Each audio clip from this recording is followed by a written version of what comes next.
Welcome to Aromatherapy today. My guests today are Dr. Victor Marcial-Vega, oncologist, and Miguel Cisneros-Abreu, I have to read the certified phytoaromatologist. Welcome to the show. Thank you. What is the name of 21st century medicine on this segment today, Dr. Victor? I like the term 21st century medicine instead of alternative, complementary, conventional, traditional. It's driving the patients crazy, deciding, hey, what's what? I practice 21st century medicine, which means that this is the medicine of the future today, which means integrating all the medicines together. Anything that may help a patient, to me, is 21st century medicine. Whether it's alternative, complementary, traditional, everything together. That's what I mean by it. Where aromatherapy meets with alternative medicine or with mainstream medicine? It has met before through many years. Aromatherapy in essential oils has been used since the beginning of time. It has been used to diffuse to the plagues of the world. It has been the medicine of the past until we began to extract a part from the whole, synthesize it, and made into the medicine we see right now. So the function of aromatherapy and essential oils into mainstream, something that the World Health Organization consider mainstream to the whole world, but in this land we consider actually an alternative, is very common and very unite. Nature meeting health, which has been around for quite a long time. So it's complementary? It is complementary, yes. Yeah. Oh, that's great. Dr. Victor, how do you prepare your patients for the treatment that you give at your clinic? Inhalation or alternative medicine? Once the patients have decided whether they're ready or not to pursue this path of complementary or 21st century medicine, which means that they're going to rejuvenate, reconstitute, and revitalize their body, they're usually doing things that are natural. In general, I use several approaches to treat, let's say, a condition like cancer. I would use herbs in order to give the nutrition that the body needs, as well as to stimulate the immune system and make the organs more able to repair themselves. So the herbs will give constituents that will repair them. Number two, I will also use clay, which has a two-way action. It puts in what the organism may need, and it will take out, like a pulling out action, what the organism doesn't need. That also happens with the herbs, I may add, the number one I mentioned. Number two, cleaning the system is very important because cancer is amazing. We all think that cancer is a bad thing. No, thank God for cancer. Cancer is the way that the body has to get rid of all the junk that we put in our system. Whether it's fluoride, chlorine in water, whether it's pesticides, fertilizers, hormones, antibiotics, all these chemicals that do not dissolve in water very well, in which case the kidney will get rid of because you just drink water and you get rid of it after a few days. They need to be flushed out of the body in a different way. They need to be made soluble in water and eliminated through the liver. And the way that that happens is cancer.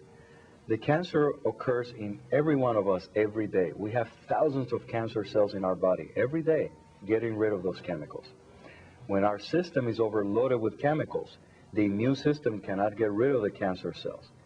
Now the question is, what is a cancer? A cancer is the way that the body has of surround. This is a way that it might happen. You have a chemical in the body, like a fertilizer that cannot be diluted in water.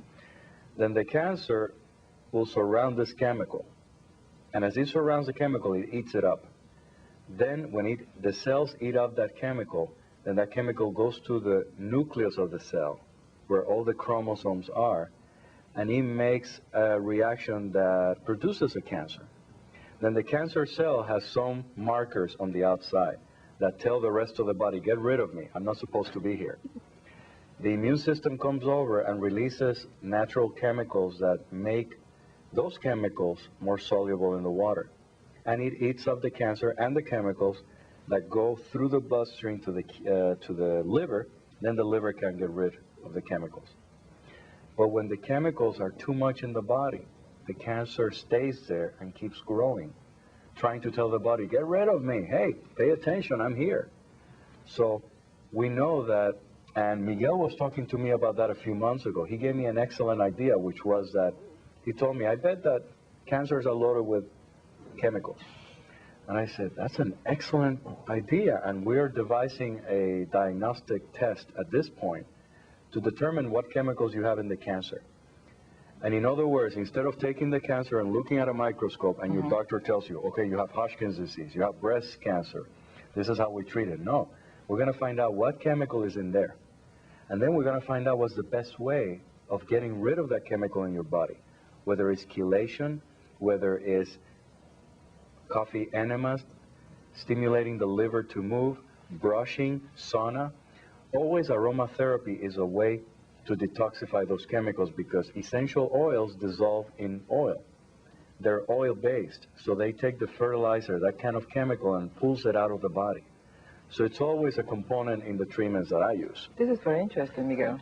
I must add, and in reasoning and in coming to that observation is in watching Dr. Marcial-Vega's work, and I observe that he detoxes the body, and the tumor reduces. At that time, I was doing research a few months ago on chemical exposure in human health, which is the products that we surround ourselves on our everyday use, our cleaning products, deodorants, toothpaste, things that we use in everyday life that we pretty much look at as safe. But some of those chemicals are on the list of the FDA and Consumer Protection Agency of causing cancer. So therefore, the correlation began to appear very clearly. Should someone who has a history of cancer in their family use of deodorants that are known to have formaldehyde and dioxins, which are cancer-causing, or use toothpaste, which has fluoride, which is also a cancer-causing, or anything with the chloroforms, which are the cleaning products that you use for cleaning your bathrooms and so forth. They're all volatile.